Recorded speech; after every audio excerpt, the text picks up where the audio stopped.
안녕하세요. 오늘도 사연살롱을 찾아주셔서 감사합니다. 서울에 살고 있는 30대 중반의 여성이에요. 저는 오랫동안 꿈꿔왔던 전원생활을 정리하고 최근에 다시 서울로 왔어요. 살아보니 생각과는 좀 다르더라고요. 그곳에서 겪었던 황당한 일들을 얘기해보려고 이렇게 사연을 보내게 되었어요. 저는 미대를 졸업하고 회사에서 그래픽 디자이너로 일했어요. 벌이는 꽤 좋은 편이었죠. 본가에서 독립해 살며 어마어마한 강남 원룸 월세를 내고도 저축까지 하고 살았을 정도니까요. 그 무렵 친구 소개로 남자를 만났어요. 건축사무소에 다니는 건축사였죠. 우리는 첫 만남부터 잘 통했어요. 성격도 잘 맞았고 가치관이나 미래에 대한 계획도 비슷했거든요. 특히 신기했던 건 그 사람도 저처럼 전원생활에 대한 로망이 있더란 거였죠. 우리는 6개월간의 짧은 연애를 끝으로 결혼했어요. 그리고 3년 정도 서울에서 신혼생활을 이어갔죠. 하지만 일이 바빠지자 우리 부부는 점점 지쳐갔어요. 결혼 후 이상하게 대형 프로젝트가 많이 들어왔거든요. 물론 그 덕에 돈은 좀 모을 수 있었죠. 커리어적인 측면에서 봤을 때 많은 도움이 됐던 것도 사실이고요. 하지만 일상생활에 대한 불만은 점점 커져갔어요. 저희 둘 다 돈은 있어도 쓸 시간이 없을 정도였거든요. 그러던 차에 시골집 시공을 맡은 남편 동료한테 연락이 온 거예요. 공사를 맡은 집 근처에서 괜찮은 빈집을 발견했다더라고요. 남편과 저는 동료가 보내준 빈집 사진을 보자마자 홀딱 반했어요. 저희가 꿈꾸던 집이었거든요. 우리 부부는 그 주 주말에 그 동네를 찾아갔어요. 서울에서 차로 2시간이 넘게 걸리는 곳이었죠. 시골이라고 해도 완전 깡촌은 아니었어요. 조금 걸어 나오면 편의점도 있고 병원과 마트도 있는 곳이었죠. 게다가 주변에 산과 들이 많아서 공기도 너무 좋았어요. 게다가 우리 마음에 들었던 결정적인 이유가 있는데 바로 이웃이었죠. 그곳에는 저희 말고도 시골 생활을 즐기려는 젊은 부부가 좀 있었어요. 대개는 예술을 하는 사람들이었죠. 비슷한 취향을 가진 사람들과 어울려 살 수 있다니 얼마나 멋져요. 그래서 우리 부부는 오랜 꿈을 실현하기로 했어요. 그리고는 각자 회사에는 퇴직 신청을 했죠. 그렇다고 저희가 아무 준비도 없이 무작정 일을 관둔 건 아니에요. 우리 부부는 직종 특성상 프리랜서로 활동해도 돈벌이가 됐거든요. 직장생활 때보다는 덜 안정적이지만요. 그렇게 저희는 서울 생활을 정리하고 시골로 내려왔어요. 저희는 시골에 있던 그 빈집을 정말 싼 가격에 살 수 있었어요. 거의 버려진 폐가나 다름없었거든요. 저와 남편은 그 집에 셀프 리모델링을 했어요. 사실 손볼 게 많아 새로 짓는 거나 마찬가지였죠. 서울에서 알고 지내던 건축 종사자분들도 많이 도와주러 오셔서 한두 달 정도 지나자 집은 금세 괜찮은 가정집으로 탈바꿈했어요. 누가 봐도 저 집 참 예쁘다. 저기 사는 사람은 행복하겠다. 하는 생각이 드는 집이 되었죠. 리모델링 공사가 끝나자 저희는 조금씩 동네 사람들과도 어울리게 되었어요. 인터넷에서 종종 그런 얘기를 들은 적이 있어요. 시골 사람들 텃세 때문에 외지인들은 오래 버티지 못한다고요. 그런데 막상 이곳에 와보니 괜한 걱정일 뿐이더라고요. 오히려 서울에서 느끼지 못했던 정과 친절을 느낄 수 있었어요. 대가를 바라지 않는 순수한 배려였죠.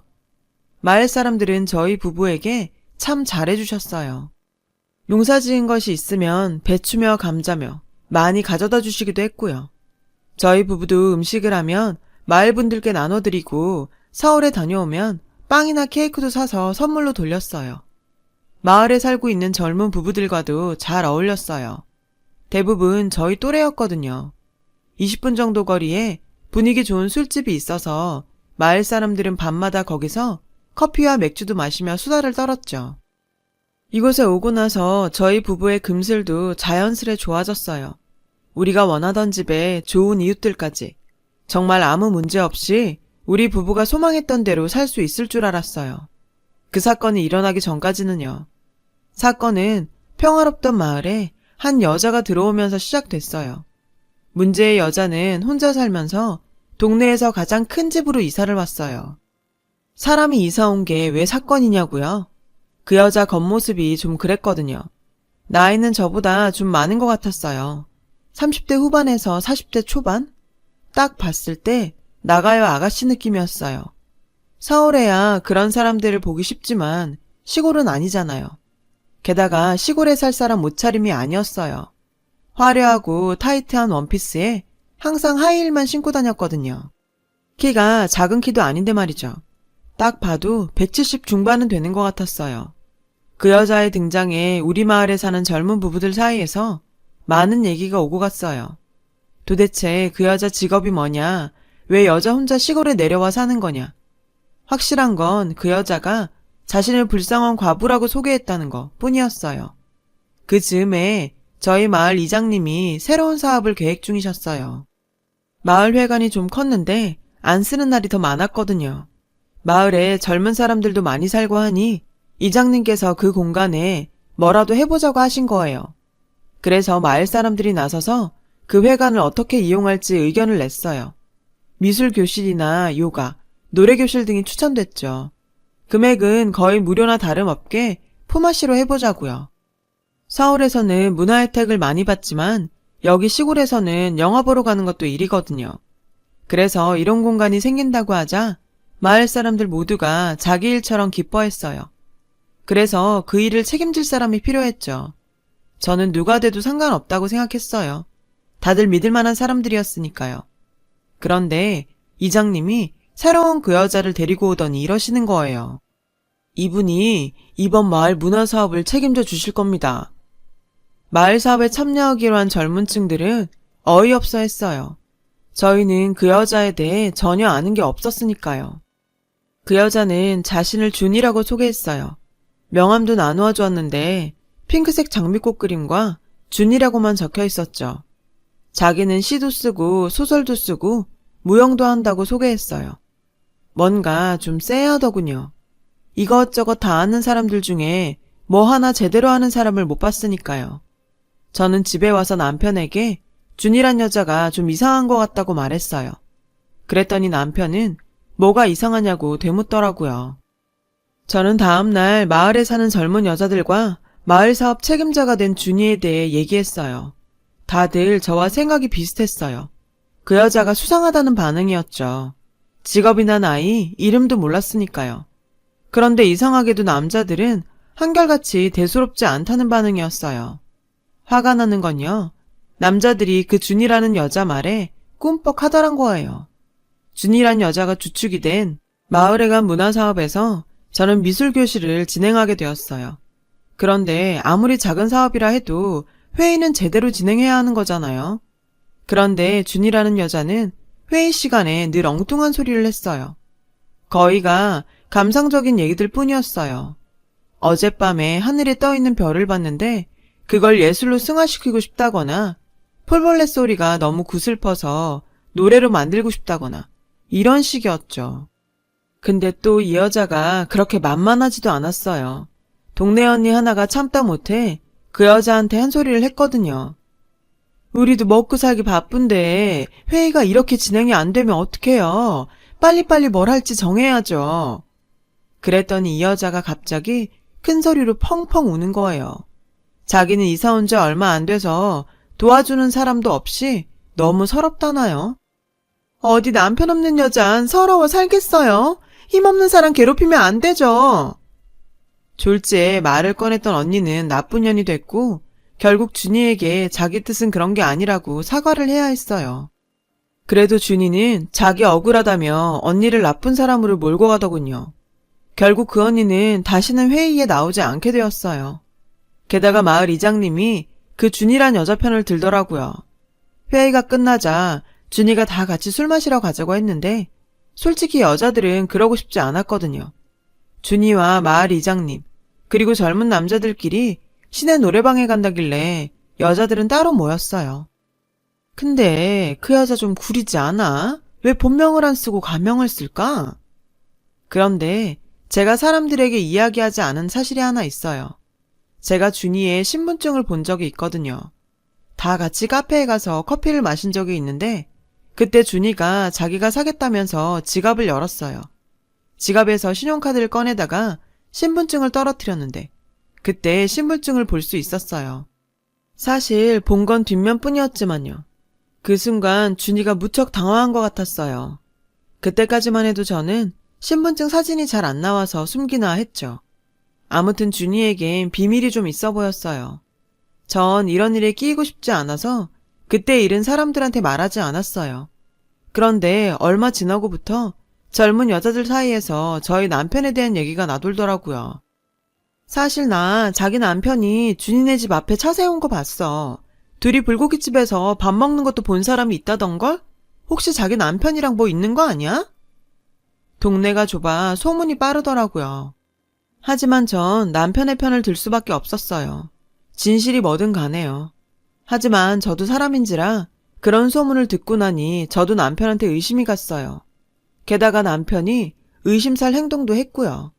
준이는 항상 회의 때마다 저희 남편 옆자리에 꼭 붙어 앉았어요. 집에 있을 때도 남편은 전화가 오면 항상 나가서 받곤 했거든요. 요즘 들어 샤워를 자주 했고요. 의심이 꼬리에 꼬리를 물던 어느 날 저는 남편이 자는 사이에 핸드폰을 열어보았어요. 그런데 이게 웬걸 비번이 걸려 있더라고요. 서울 살 때도 그런 거 하는 사람이 아니었거든요. 그렇게 제 마음속에선 의심의 불길만 활활 탔어요.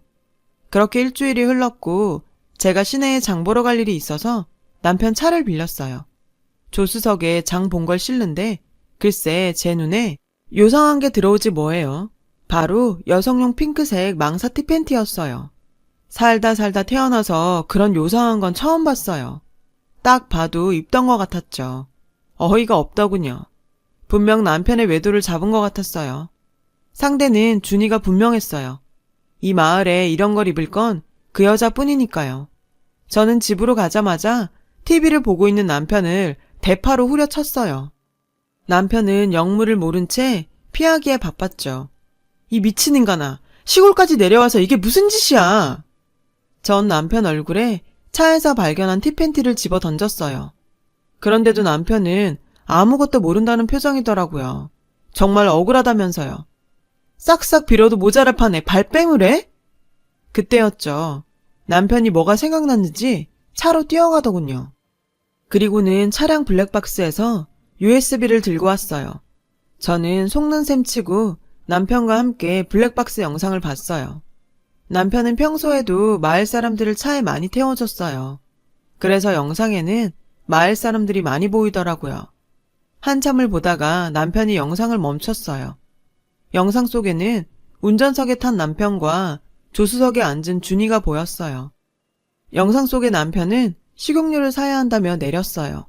준이는 남편이 내리자 자기 팬티를 후다닥 벗어 바닥에 숨기더군요. 그리고 씩 웃는 게 보였어요. 소름 끼쳐서 저는 영상을 끄고 말았어요. 이게 미친년 아니야? 나도 모르게 욕이 나오더라고요. 순간 남편의 얼굴은 새하얗게 질렸고요. 딱 봐도 남편과 준이 사이에 무슨 일이 있긴 있는 것 같았어요. 저는 남편에게 핸드폰을 내놓으라고 했어요. 한참을 뻗대던 남편은 제가 불같이 화를 내자 핸드폰을 내놓더군요. 오해하지 마. 난 그냥 답장만 한 거야. 당신이 걱정할까봐 말 안 한 거라고. 준이한테 온 문자는 가관도 아니었어요. 보일러가 조금 이상한데 맞을 거죠? 비도 오고 너무 외로운데 한잔 할래요? 다행히 남편 말대로 남편은 거절 문자를 보냈더라고요. 그래도 말을 안 들어먹자 아예 준이 문자를 무시했고요. 그런데도 준이는 아랑곳 않고 문자를 보냈어요. 날이 참 좋아요. 가슴이 말랑말랑 살랑살랑해져요. 전 참 외로운 과부예요. 오늘 현관문 안 잠글 거예요. 전 너무 어이가 없어서 당장 그 여자 집으로 가려고 했어요. 그런데 남편이 막더라고요. 마을에 이상한 소문이 난다고요.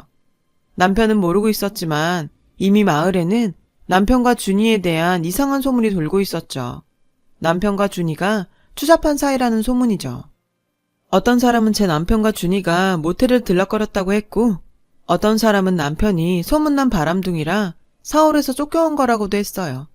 심지어 저는 남편의 상간녀라고 소문이 났죠. 그러다 보니 마을 사람들이 저희 부부를 대하는 태도도 전과는 확연히 달랐고요. 남편도 많이 억울해했어요. 자긴 지붕 고쳐달라고 해서 집에 가서 고쳐주고 딱 한 번 밥 얻어먹은 것 뿐이라고 했죠. 오히려 준이가 제 남편을 유혹하고 집착하는 거였는데 말이죠. 지금까지 남편을 의심한 게 미안했어요. 다음 회의 날이 되었어요. 저는 마을 사람들 앞에서 영상을 공개하려고 마음을 먹었죠. 그런데 준이는 나오지 않은 거예요. 그때였어요. 이장님이 씩씩대며 오더니 다짜고짜 제 남편의 멱살을 잡더니 소리치지 뭐예요? 우리 준이한테 뭔 짓을 한 거야? 내 놈이 어떤 수작질을 부렸길래 준이가 내 연락을 안 받는 거야? 내가 늙었다고 그러는 거야? 이혼남인 이장님은 준이를 좋아했던 모양이었어요. 준이가 네 놈한테 마음을 줬다 그러던데 둘이 어디까지 간 거야? 잤지? 말해봐. 이장님까지 나서서 그러니 동네가 한바탕 뒤집어졌어요. 어디를 가나 사람들이 제 남편과 이장, 그리고 준이의 삼각관계에 대해 떠들어댔어요. 그리고 다들 저를 치근한 여자로 쳐다봤어요. 제가 절대 아니라고 해도 소용없었죠. 그래서 남편과 저는 준이의 집으로 찾아갔어요. 하지만 아무리 문을 두드려도 대답이 없더라고요. 그때 남편이 준이의 집을 고치면서 명함을 봤던 걸 기억했어요. 우리 부부는 남편의 기억을 토대로 검색창에 그 바를 쳐봤어요. 다행히 있더군요. 우리는 당장 서울로 가는 고속도로를 탔어요. 도착해보니 밤 12시가 넘었더라고요. 밤업소라서 불이 환하게 켜져 있었죠. 차림새도 그렇고 신분도 불분명했던 걸 보면 술집 마담이나 꽃뱀이 분명하다고 생각했어요. 간판을 보니 제대로 찾아온 것 같더군요. 우리는 가게로 들어갔어요. 그런데 일반 술집이 아니더라고요. 가게 안에는 화려한 화장과 야한 옷을 입은 덩치 큰 아가씨들로 가득했어요. 잠시 뒤 우리는 황급히 나오고 말았어요. 그곳은 트랜스젠더 바였거든요. 다음날 마을회관에서 긴급 비상회의가 열렸어요. 저랑 남편이 요청한 자리였죠. 이장님은 급한 용무가 있어서 빠졌고 나머지 마을 사람들은 다 모였어요. 다들 뭔 일인가 싶은 표정이었죠. 저는 밤새 준비해간 PPT 문서를 대형 TV에 띄웠어요. 그간 마을에 떠돌던 소문의 내용과 출처, 그리고 그에 따른 반론과 증거를 담은 문서였죠. 마을 사람들은 코웃음을 치며 창피한 줄도 모르고 지 남편 욕보이려고 이런 짓까지 벌이냐며 비아냥댔어요. 저는 그러거나 말거나 굳은 표정으로 발표를 시작했어요. 처음에는 시큰둥하던 마을 사람들은 블랙박스에 찍힌 준이의 엽기적인 행각이 담긴 티팬티 영상을 보고는 서로 웅성대기 시작했어요. 그 여자가 씩 웃는 장면에선 욕도 나왔죠. 이어 지난밤 남편과 찾아갔던 문제의 바 영상이 흘렀어요. 그 영상에는 준이도 찍혀 있었어요. 바 안쪽 자리에서 손님과 웃고 떠드는 모습이었죠. 여기는 준이 씨가 근무하는 바예요. 정확히 말하자면 트랜스젠더 바죠. 제 말에 젊은 사람들은 놀라서 입이 쩍 벌어졌고 연세 드신 분들은 그런 바가 뭔지 몰라서 멀뚱거리셨죠. 보다 못한 청년 하나가 설명을 해드리자 다들 어쩔 줄 몰라 했어요. 준희 씨가 어떤 사람이건 관심 없어요. 그 사람의 성 정체성에 대해서도요. 전 단지 억울한 누명을 쓴 제 남편을 지키려고 이 자리에 나왔어요. 더 이상 내 남편을 술자리 안주거리 취급을 하는 걸 볼 수가 없으니까요. 정확한 사실 확인도 안 하고 소문을 만든 사람, 그 소문을 퍼뜨린 사람. 저 절대 용서 안 해요. 허위사실 유포로 고소할 겁니다. 그동안 신나게 소문을 퍼뜨렸던 마을 사람들은 겁먹은 표정이 되었어요. 그중 소문의 진원지로 밝혀진 슈퍼집 아줌마는 하얗게 질린 얼굴로 제 남편한테 쪼르륵 달려가 억울하다며 자신도 들은 소문이라고 하더군요. 몇몇 사람들은 미안하다고 사과를 하는 사람들도 있었고요. 그때였어요. 밖에서 찻소리가 들리더니 이장님과 준이가 한껏 꾸민 차림으로 들어왔어요. 이장님은 들뜬 표정으로 중대 발표가 있다며 제 손에 들린 마이크를 뺏어 들었죠. 중대 발표는 다름 아닌 결혼 발표였어요. 이장님과 준이가 결혼을 한다더군요. 준이는 이장님과 팔짱을 낀 채 아양을 떨고 있었고 이 모습을 본 마을 사람들은 경악스러운 표정을 지었죠. 분위기가 이상하다는 걸 느낀 이장님은 다들 왜 그러냐고 물었고 슈퍼 아줌마가 참다 못해 소리쳤어요. 준이가 트랜스젠더랴. 그 말에 준이의 얼굴이 하얗게 질렸어요. 그리고는 서둘러 도망을 치려고 했죠. 그 순간 준이한테 당했던 언니가 그 앞을 막아섰어요. 뭐야, 동네를 쑥대밭을 만들어 놓고 넌 도망가는 거야? 그러자 마을 여자들이 언니 옆으로 가서 준이를 막아섰어요. 상황이 이쯤 되자 준이는 본색을 드러내더군요. 아, 시골 사람들이 사람 빡돌게 하네. 아줌마들 다치기 싫으면 비켜. 걸걸한 남자 목소리에 이장님은 그 자리에 주저앉았어요. 그날 준이는 마을 여자들과 몸싸움을 벌이다 파출소에 끌려갔고 이장님은 준이를 고소한다고 길길이 날뛰었어요. 준이 사건으로 마을에 쓰나미가 휩쓸고 간 이후 더 이상 제 남편에 대한 얘기는 나오지 않았어요. 오로지 준이와 이장님의 엄청난 썸씽 스토리뿐이었죠. 하루는 슈퍼 아줌마가 그러더군요. 따지고 보면 자신도 피해자라며 그동안 마을 이장이 우리 부부랑 친하게 지내면 앞으로 국물도 없을 거라고 엄포를 놓고 다녔다더군요. 준이가 제 남편을 좋아하자 시샘을 냈던 것 같아요. 저희 부부는 그렇게 마을 이장 주도하에 왕따를 당했던 거죠. 그렇게 사랑하는 여자를 홀로 독차지하려고 했던 마을 이장은 결국 그녀로 인해 독박을 쓰게 되었어요. 명품 백이며 구두, 신형 휴대폰까지 그동안 이장이 준이한테 갖다 바친 선물만 해도 돈 1,000원 될 거라고 하더라고요. 하지만 이건 빙산의 일각일 뿐이었어요. 이장이 준이한테 투자 명목으로 1억을 줬다는 거예요. 하지만 준이는 투자가 아닌 일종의 선물이었다며 갚을 생각이 없다고 딱 잡아떼고 있고요. 거기다 프로포즈를 하면서 조상 대대로 내려온 땅을 준이 앞으로 명의 이전까지 해주는 바람에 집안에선 난리가 났죠. 도로가 난다는 소문 탓에 땅값이 20배나 올랐다는데 아주 큰일 난 거죠. 준이는 딴 건 몰라도 그 땅은 절대 못 내준다고 딱 버티고 있다니까 앞으로 두 사람 사이에 법정 싸움은 당연한 거 아니겠어요? 사랑 한번 요란하게 했다가 패가망신 당하게 된 꼴이죠. 저는 결국 마을 사람들을 고소하지 않았어요. 대신 공개 사과를 받았죠.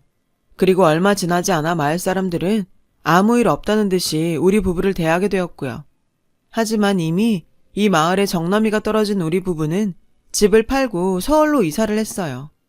멀리서 보기엔 더없이 평화롭고 아름다웠던 마을이었지만 정작 그 안에 살아보니 지옥 같았거든요. 서울로 돌아온 우리 부부는 프리랜서 생활을 하며 연을 맺었던 업체에 들어가 다시 직장인이 되었어요. 가끔 전원 생활이 그립기도 하지만 글쎄요. 다시 돌아가진 않을 것 같아요. 대부분이 친절하고 정겨운 시골 마을일 테지만 저는 이번 사건을 계기로 귀농에 대해 다시 한번 생각하게 되었거든요. 저희 부부는 인생 경험 제대로 했다 생각하고 있어요. 앞으로도 섣부른 판단은 하지 않고 살렵니다. 지금까지 제 사연을 들어주셔서 감사합니다. 좋은 하루 되세요. 여러분, 사연 댓글에 응원과 현명한 조언 부탁드려요. 좋아요와 구독은 저에게 큰 힘이 됩니다. 오늘도 좋은 일 가득하세요.